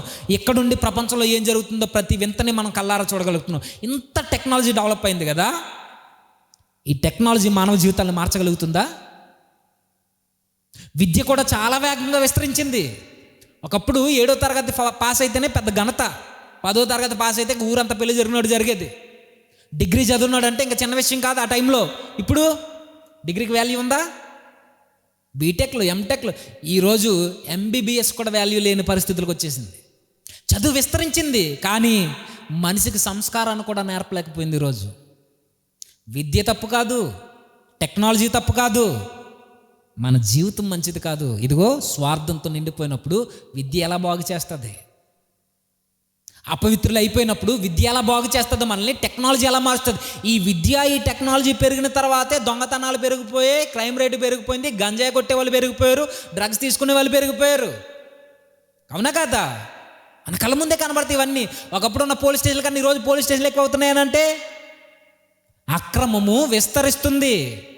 ఇవన్నీ కడవరి దినాల్లో జరుగుతాయి, అంత్య దినాల్లో మనకు కనబడుతున్నప్పుడు మరి ఇలాంటి మనుషుల్ని ఎలా మార్చాలి? అది సంఘంలో ఉన్న వారినైనా సమాజంలో ఉన్న వారినైనా ఎలా మార్చాలి అని అడిగితే పౌలు గారు చెప్తున్నారు, వాక్యాన్ని ప్రకటిస్తే మారతారు. వాక్యాన్ని ప్రకటిస్తేనే మారుతారు. మరి మనిషిని ఏది మార్చదంటే ఇంక్లూడింగ్ మతాలు కులాలు కూడా మనిషి మనసును మార్చలేవు. ఇంచుమించు ఒక విధంగా మీరు క్రైస్తవ్యాన్ని మతము అనుకుంటే క్రైస్తవ్యము మతం అయితే మతము మనిషిని మార్చలేదు. క్రైస్తవ మత ప్రబోధకులు కూడా మనిషి జీవితాన్ని మార్చలేరు. కేవలము వాక్యం మారుస్తుంది జీవితాన్ని. వాక్యమే మారుస్తుంది. ఎగ్జాంపుల్ చెప్పమంటే 100 ఎగ్జాంపుల్ చెప్పగలను, 100. మరి బైబిల్లో చెప్పమంటే ఆ రోజు నినేవే పట్టణస్థులు క్రూరులు, వ్యభిచారులు, మూర్ఖులు ఎట్లా మారారు? వాక్య ప్రకటన జరిగింది. 3000 మంది ఒక్కసారే బాప్తిస్మం పొందారు. ఎవరు? మూర్ఖులు. పేతురు గారు అంటారు, మూర్ఖ జనమైన ఈ జనానికి, వక్రమమైన ఈ జనానికి మీరు దూరంగా జరిగి బాప్తిస్మం పొందితే మీ జీవితాలు బాగుంటాయని అంటే, పేతురు గారు వాక్యం విన్నవారు 3000 మంది ఒక్కసారి మారారు అంటే కారణం వాక్యం. వాక్యం జీవితాన్ని మారుస్తుంది. కానీ బాధాకరమైన సంగతి, వాక్యాన్ని ప్రకటించేవారు లేరు ఈరోజు సంఘాల్లో. వాక్యాన్ని ప్రకటించేవారు లేరు. ప్రభు అన్నాడు, పౌలు అన్నాడు, కడవరి దినాల్లో అబద్ధ బోధకులు మీ మధ్యకి వచ్చారు. ఈరోజు వాక్యాన్ని ప్రకటించేవారు ఉన్నారంటే వాక్యము తప్ప ప్రతి విషయాన్ని చెప్తారు ఈరోజు సంఘాల్లో. అందరు కాదు, కొంతమంది వాక్యం తప్ప పనికిరాని ప్రతి విషయం చెప్తారు. ఇంట్లో జరిగిన ప్రతి కార్యక్రమాన్ని చెప్తారు. అలా ఆవిడ ఎక్కితే అలా ఆవిడ కూర ఎలా ఉన్నదో కూడా చెప్తారు పాస్టర్ గారు. ఈరోజు కొంతమంది పాస్టర్లు పచ్చళ్ళు ఎలా పెట్టాలో చెప్తున్నారండి. పచ్చళ్ళు, క్రైస్తవ పచ్చళ్ళు అంటే సిగ్గేయట్లేదు వీళ్ళకి. కొంతమంది వేదికలు ఎక్కితే జోకులేక వారి జీవితంలో ఏం జరిగాయి, కేవలం ఆయన పిలిచేది కూడా జోకులు చెప్పడానికే. చూస్తున్నారో లేదో? ఆయన చెబుతుంటే వెనకాల కూర్చుని పక్కన పిలిచిన వాళ్ళకి సిగ్గులేదు, వచ్చిన ఆయనకి సిగ్గులేదు, ఎదురుగా కూర్చుని వింటున్న వాళ్ళకి అసలే సిగ్గులేదు. దేవుడు దైవజనుడికి చాలా ఘనతనిచ్చాడు. పరిశుద్ధత అంటే ఏంటో తెలియని ఈ సమాజానికి పరిశుద్ధత కోసం నేర్పించడానికి, ఎలుగెత్తి చెప్పడానికి దేవుడు ఆ ఘనతనిస్తే ఈరోజు వాక్యాన్ని ప్రకటించే ప్రసంగికులు లేరు. చెబుతున్నాడు తిమోతికి, వాక్యాన్ని ప్రకటించి. ఎలా ప్రకటించాలయ్యా అని అడిగితే ఇదే తిమోతికి పత్రిక రాస్తూ 4వ అధ్యాయం, 1 తిమోతి పత్రిక 4వ అధ్యాయం, 1 తిమోతి పత్రిక 4వ అధ్యాయం 11వ వచనం, ఈ సంగతులను ఆజ్ఞాపించి బోధించుము. ఆజ్ఞాపించి అంటే కమాండ్ చేయి. తిమోతి, నువ్వు కమాండ్ చేయి, నీకు అధికారం దేవుడు ఇచ్చాడు. ఈరోజు పాపాన్ని ఖండించే బోధలు ఉన్నాయా? పాపిని ఏలెత్తి చూపించే బోధలు ఉన్నాయి. నువ్వు పాపి. అది కాదు చెప్పాల్సింది. పాపాన్ని ఖండించాలి. మనిషి జీవితాన్ని నాశనం చేసే చీకటిని ఖండించే ప్రసంగాలు లేవు. మరలా చెప్తున్నాను, పాపాన్ని ఖండించే ప్రసంగాలు లేనంత కాలం పాపి ఎప్పటికీ మారడు. వాక్యాన్ని ఉన్నట్టుగా ప్రకటించాలి. దేవుడు దైవజనుడికి కమాండ్ చేసే అధికారం ఇచ్చాడు. కానీ హెచ్చరించే బోధకులు ఉన్నారా? అందరు కాదు, చాలా కొద్ది మంది ఉన్నారు అక్కడక్కడ. ప్రకటించే వాళ్ళు ఉంటే వినేవారు లేరు, వినేవాళ్ళు ఉంటే ప్రకటించేవారు. ఇదే తిమోతికి పత్రిక రాసి చెప్తున్నాడు, ఒకవేళ నేను ఆజ్ఞాపించి బోధిస్తే జనులు ఎలా లేరంటే, ఇదే తిమోతికి పత్రిక రాస్తే ఆయన ఏమంటాడు? కడవరి దినాల్లో మోసపరిచే ఆత్మలు యందు వీళ్ళు ఇబ్బంది పడుతున్నప్పుడు జనులు కూడా ఎలా ఉంటారు అని అంటే, 2 తిమోతి పత్రిక 4వ అధ్యాయం 3వ వచనం, ఎందుకనగా జనులు హితబోధను సహింపక దురద చెవులు గలవారే తమ స్వకీయ దురాశలకు అనుకూలమైన బోధకులను తమ కొరకు పోగు చేసుకుని, జనులు కూడా ఎలా ఉంటారట? వీళ్ళని హెచ్చరించే వాళ్ళైతే వీళ్ళకి అవసరం లేదు. వీళ్ళని గద్దించేవారు, అరే ఈ జీవితం ఇలా ఉండకూడదు, ఇది దేవునికి నచ్చదు, సంఘంలో ఇలాంటి కార్యాలు చేయకూడదని ఒకవేళ గద్దిస్తే ఈరోజు సేవలు కూడా నచ్చట్లేదు, క్షమించండి, సంఘస్థులు కూడా నచ్చట్లేదు ఆ పాస్టర్ గారు. దేవుడేమో ఆజ్ఞాపించి బోధించు, హెచ్చరించు, పాపాన్ని ఖండించని చెబుతుంటే, ఒకవేళ పాపాన్ని కానీ జంబా నీ జీవితం సరిగా లేదు, మార్చుకో, దేవుని సంఘంలో ఇలా మాట్లాడడం సరికాదు, ఇలా చూడడం తప్పు, ఇలా ఉండడం మనుషులు నాశనం చేయడం ఇది మంచిది కాదు, యవనస్తుడా అని ఈరోజు చెబుతుంటే పాస్టర్ గారి మీద తిరగపడిపోయే జనులు కూడా ఉన్నారు తెలుసా? కొన్ని సంఘాల్లో పాస్టర్ గారు తిరగలేరు, కొన్ని సంఘాల్లో విశ్వాసులు తిరగలేరు. చెప్పేవాడు ఉంటే వినేవారు లేరు, వినేవాళ్ళు ఉంటే చెప్పేవారు లేరు. ఇవన్నీ ఎప్పుడు జరుగుతాయి అంటే పౌలు గారు అన్నారు, కాడవారి దినాల్లో. ప్రభు వచ్చే టైంకి ఇలాంటి వాళ్ళందరూ మీకు కనబడతారు, జాగ్రత్త. మనుషులు కూడా నచ్చదంటే హితబోధ చెబితే వినేవారు ఎవరన్నారండి? కాకమ్మ కబుర్లు అన్నీ చెబితే, ఇప్పుడు నేను వచ్చి ఇక్కడ నైస్గా మా ఇంట్లో జరిగిన కార్యాలన్నీ చెప్తే మీరు చాలా చక్కగా వింటారు. వింటారా? వినరా?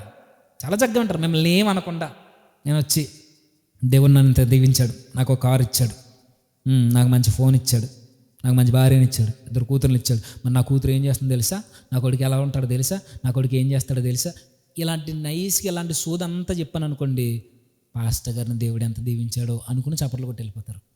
లేదమ్మా, దేవుడు ఎలా ఉండొద్దు అంటున్నాడు, జీవితాలను కట్టుకోమంటున్నాడు, పాపం అంటే ఆయనకి అసహ్యము, నీ డబ్బు కన్నా నీ దేహంతో జరిగించే ఆ నీచమైన కార్యాలను పక్కన పెట్టి సజీవయంగా మీ దేహాలను దేవుడు కోరుతున్నాడు అంటే ఇవి నచ్చవు. ఇది నేను అన్నమాట కాదు, పౌలు గారు అంటున్నాడు. ఏమని? జనులు హితబోధను సహింపక దురద చెవులు గలవారే తమ స్వకీయ దురాశలకు అనుకూలమైన బోధకులను తమ కొరకు పోగు చేసుకుని సత్యమునకు చెవినియక కల్పనా కథలు, అంటే కల్పించి చెప్పే కథలకి బాగా చెవులు పెద్ద అయిపోతాయట. ఈ మాటలు కూడా ఇక్కడ అందరికీ నచ్చుతాయని నాకు తెలియదు, ఎందుకనంటే కొంచెం సొరకలేసే విధంగానే ఉంటాయి. ఏమో తెలీదు, దేవుడు ఆ విధంగా నడిపిస్తున్నాడు. కల్పనా కథలు అంట, కథలు చెబితే చాలా బాగా నచ్చుద్ది.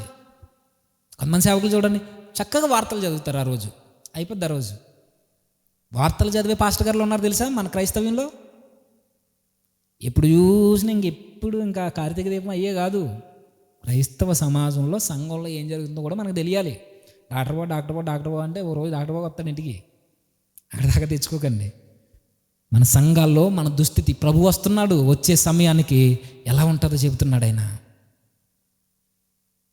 చెబుతూ అంటున్నాడు. ఇదిగో ఎందుకనగా జనులు హితబోధను సహించరు, పోగు చేసుకుంటారట. జాగ్రత్త, ఒక విశ్వాసకి, ఇక్కడ విశ్వాసులు ఉన్నారు కాబట్టి చెప్తున్నాను, మీ బాగును కోరి మీ పాపాన్ని హెచ్చరించే సేవకుడు ఉంటేనే ఆయన వెంబడించండి. లేదు అని అంటారా, సేవకుని కూడా మీరు ఎదిరించడం అంటే వెళ్ళిపోయి తిరగబడిపోయి రాళ్ళు ఇసిరేమని కాదు. అయ్యా, మాకు స్వచ్ఛమైన వాక్యం కావాలి, వాక్యాన్ని ఉన్నది ఉన్నట్టుగా చెప్పు అని అడిగేంత ఎత్తుకు మనం ఎదగాలి. పౌలు గారు చెప్పినంత మాటకి అలాని గొడవలు పెట్టుకోమని కాదు, మాకు హితబోధ కావాలి, ఎందుకంటే ఇవి దుర్దినములు. పౌలు గారు చెప్పారు వాక్యాన్ని ప్రకటించమని, సమయమందును అసమయమందును.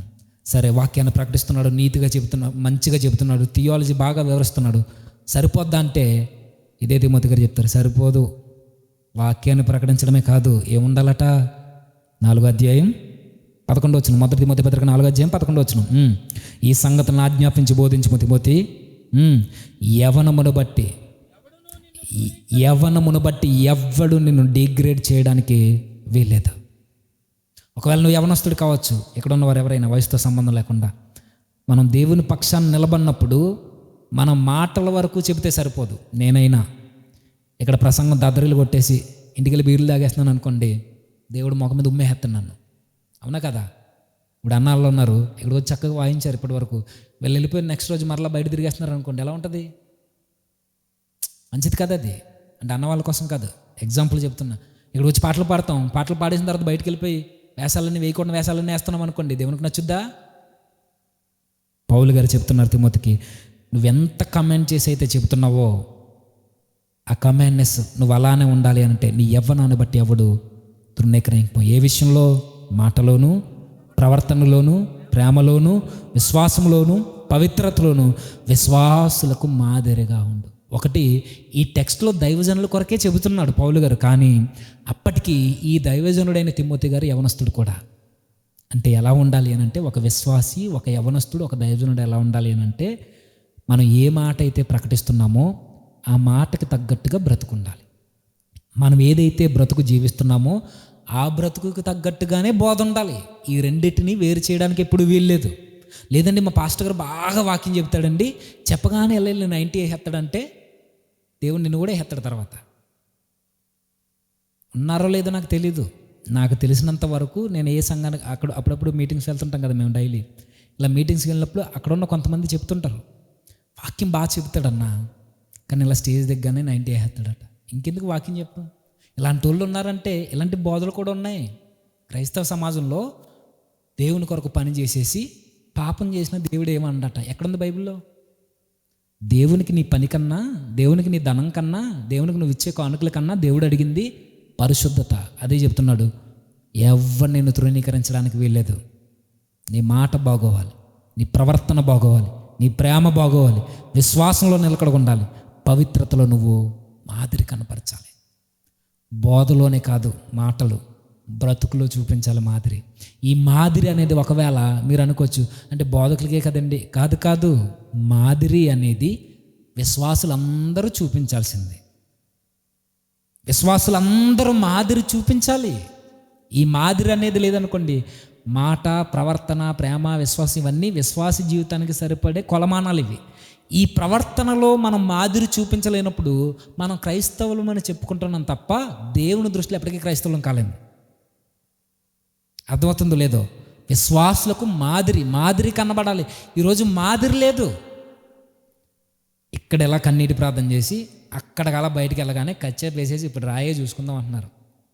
అంటే మిమ్మల్ని కాదండి, అలా ఉన్నారా లేరా? ఇక్కడేమో కన్నీటి ప్రార్థన, బయటికి వెళ్ళగానే అంటే ఒక వేషధారణ. బైబిల్ ఉంది కాబట్టి బతికిపోయి ఉంటుంది ఒక ఆవిడ, బైబిల్ లేకపోతే నరికేద్దేమో మరి. అంటే ఇలాంటి వాళ్ళు కూడా ఉంటారంటే కడవరి దినాల్లో ప్రభు వచ్చేటప్పుడు ఇలాంటి వాళ్ళు నీకు కనబడతారు. ఆ టైంలో నువ్వు చూపించాల్సింది మాదిరి, క్యారెక్టర్. దేవుడు పదే పదే పదే పదే పదే ఎన్నిసార్లు చదవండి బైబిల్లో, మనకి ఎక్కువ సార్లు కనబడేది, నేను పరిశుద్ధుడనై ఉన్న ప్రకారము మీరు పరిశుద్ధులుగా ఉంటారు. అదే కోరాడు దేవుడు. ఇచ్చే ధనం కాదు, నేను చెప్పే ప్రసంగాలు కాదు, నేను పాడే పాటలు కాదు, నేను ఇచ్చేది ఏది కాదు. ఇవన్నీ దేవునికి నచ్చాలంటే ముందు పరిశుద్ధత కావాలి, దేవునికి క్యారెక్టర్ ఉండాలి. ఇవి ఉంటేనే దేవునికి నచ్చుద్ది. మనం చేయాల్సింది కూడా అదే. ప్రభు వస్తున్నాడు అనడానికి ఇన్ని ఎవిడెన్స్ మన కళ్ళ ముందు ఉన్నాయి. యుద్ధాలు కనబడ్డాయి, భూకంపాలు కనబడ్డాయి, రోగాలు వచ్చేసాయి, వ్యాధులు వచ్చేసాయి, బాధలు వచ్చేసాయి, అక్కడక్కడ రాజ్యాల మీదకి రాజ్యాలు తిరగబడిపోతున్నాయి, అబద్ధ బోధకులు వచ్చేసారు. ఇవే కాదు, మనుషులు కూడా ఎలా ఉంటారో ఇంకా వివరంగా చెప్పారు పౌలు గారు. ఏమని? అపవాదుకులు, ద్వేషకులు, బెంకంలాడేవారు, స్వార్థప్రియులు, ఇలాంటి వాళ్ళందరినీ కనబడుతున్నప్పుడు నీకు అర్థమైపోవాలి ప్రభు వచ్చేస్తున్నాడు. వచ్చేసే టైం ఏంటి? నేనేం చేయాలి? వాక్యాన్ని ప్రకటించాలి. పని ప్రకటించడం వల్ల కావట్లేదా? ప్రకటించే వారికి సహకారులుగా ఉండాలి.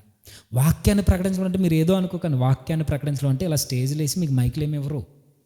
వాక్యాన్ని ప్రకటించడం అంటే పేతురు గారు అంటారు, మనం మాట్లాడితే దేవోక్తులు పలికినట్టు ఉండాలి. దేవోక్తులు అంటే దేవుని తరపున నిలబడి మాట్లాడుతున్న మాటల్లో మనం ఉండాలి. అదే వాక్యాన్ని ప్రకటించడం. అది ఎక్కడా? స్టేజ్ల మీద కాదు, మన బ్రతుకుల్లో, మన వ్యక్తిగత జీవితంలో, మన ఇంటి దగ్గర, మన పనుల్లో, మన కాలేజీల్లో, మనం ఎక్కడైతే ఉద్యోగాలు చేస్తున్నామో అక్కడ ఎక్కడైనా మనం మాట్లాడితే దేవోక్తులు మన నోట నుండి వినబడుతున్నట్టు ఉండాలి. అదే సువార్త, అదే వాక్యాన్ని ప్రకటించడం. అదే కదా పేతురు గారు అంటారు 4వ అధ్యాయంలో మొదటి పేతురు పత్రికలో, దేవోక్తులు పలికినట్టు ఉండాలి ఒక విశ్వాసిగా. మనం ప్రభు వచ్చున్నప్పుడు మనం ఎలా ఉండాలి అని అంటే, ఇక పేతురు పౌలు గారు చెప్పినట్టే మేల్కొని ఇలాంటి వాళ్ళందరినీ చూస్తున్నప్పుడు చాలా జాగ్రత్తగా, వాళ్ళ బాగలేదు, వీళ్ళ బాగలేదు, ఇవన్నీ పక్కన పెట్టే నేను ఎలా ఉన్నానని చూసుకోవడం స్టార్ట్ చేయి.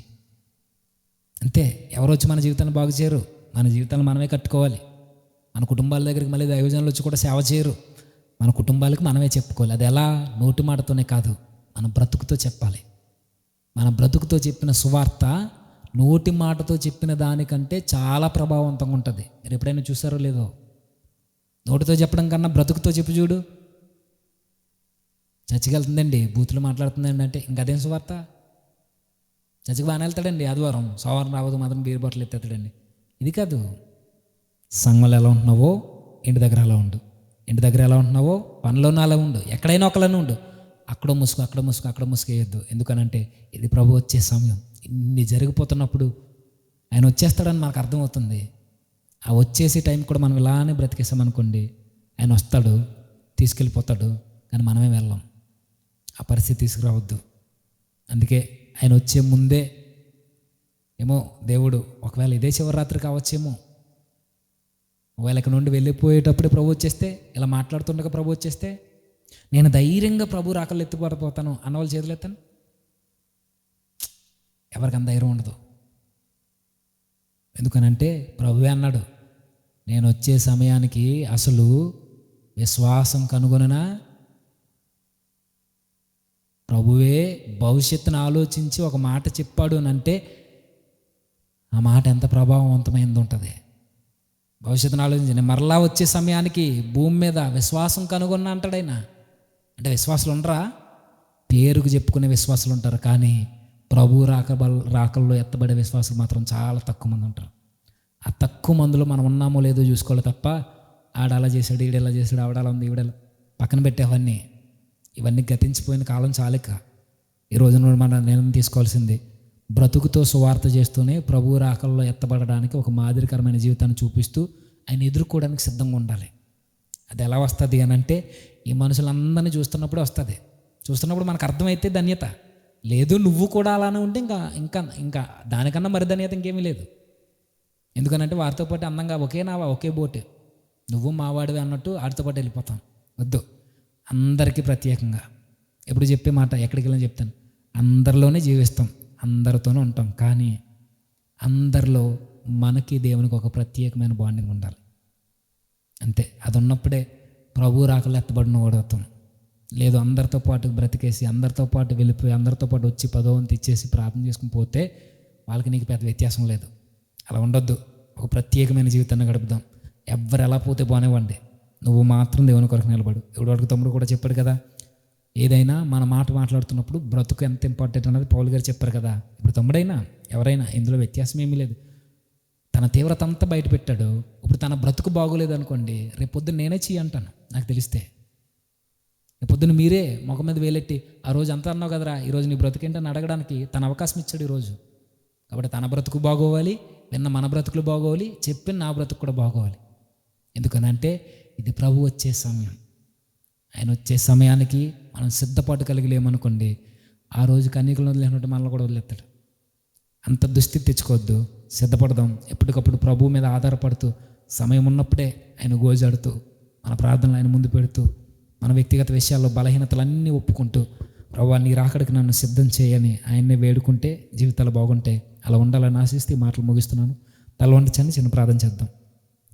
సర్వోన్నతుడా, సర్వాధికారి, కృపగల మా ప్రభువా, అవునయ్యా, ఈ సమాజాన్ని సంఘాన్ని మేము చూస్తున్నప్పుడు మాకు అర్థమవుతుంది మనుషులు ఎలా ఉంటారో మీ కుమారుని ద్వారా మాకు వివరించారు. స్వార్థంతో దేవా ప్రేమ చచ్చిపోయి ద్వేషాన్ని పెంచుకుంటూ బెంకంలాడేవారుగా, గొప్పలు చెప్పుకునేవారుగా, ద్వేషించేవారుగా, పగ తీర్చుకునేవారుగా, తల్లిదండ్రులకు అవిధేయులుగా, కృతజ్ఞత లేనివారుగా మేము మారిపోతామని చెప్పారు. అదే పరిస్థితుల్లో మేము ఉన్నామయ్యా తండ్రి. ఈ పరిస్థితుల్లో మేమున్నప్పుడు ప్రభువా మీ వైపు గురి కలిగి చూసే జీవితాన్ని మాకు అనుగ్రహించండి. లోకపు రంగులను చూసే కన్నులను మూసివేసి మా మనోనేత్రాలను తెరిచివేస్తారని ఆశపడుచున్నాం ప్రభువా. ఇప్పటికీ మాలో పశ్చాత్తాపం ఒప్పుకోలు మాకు కలగకపోతే తండ్రి మమ్మల్ని మన్నించండి. ఈ మాటల ద్వారా ప్రభువా మేము హెచ్చరింపబడమే కాదు, మా బ్రతుకులను కూడా మేము సరి చేసుకునే మార్గాలు మాకు అనుగ్రహిస్తారని ఆశపడుచున్నాం. వచ్చిన మీ బిడ్డలందరినీ మీ చేతులకు అప్పగిస్తున్నాం దేవా తండ్రి. వీళ్ళందరూ ఇలా వాక్యాన్ని వెళ్ళడానికి కారణమైన మీ కుమారుని కూడా మీ చేతుల్లో పెడుతున్నాం తండ్రి. తను ప్రేమించి ప్రభువా మరొక నూతన సంవత్సరాన్ని మీరు తనకు దయచేశారు. తన నూతన సంవత్సరాన్ని ప్రభు వాక్యాన్ని వినిపించడం కొరకు ఉపయోగించుకున్నాడు. అతనికి ఇచ్చిన ధన్యతను అలానే కాపాడుకోవడానికి సహాయాన్ని అనుగ్రహించండి. తన జీవితంలో ప్రభు ఇంకను తండ్రి మీ కొరకు ఘనమైన కార్యాలు చేయటకు తండ్రి తను ఇంకను మీ పరిశుద్ధాత్మ సహాయంతో ముందుకు నడిపించండి. వచ్చిన వారందరినీ మీ చేతులకు అప్పగిస్తూ వేదిక మీద ఉన్న సేవకులను, పరిసర ప్రాంతాల్లో సేవ చేస్తున్న సేవకులను అందరినీ మీ చేతిలో పెడుతున్నాను దేవా. వారందరి ద్వారా మీరే మహిమ పొందుకునే కార్యాలను జరిగించుకుంటారని కోరుచు తండ్రి. తలవంచిన వారందరినీ మీ చేతులకు అప్పగిస్తూ క్రీస్తు నామని ప్రార్థన సమర్పిస్తున్నాము తండ్రి.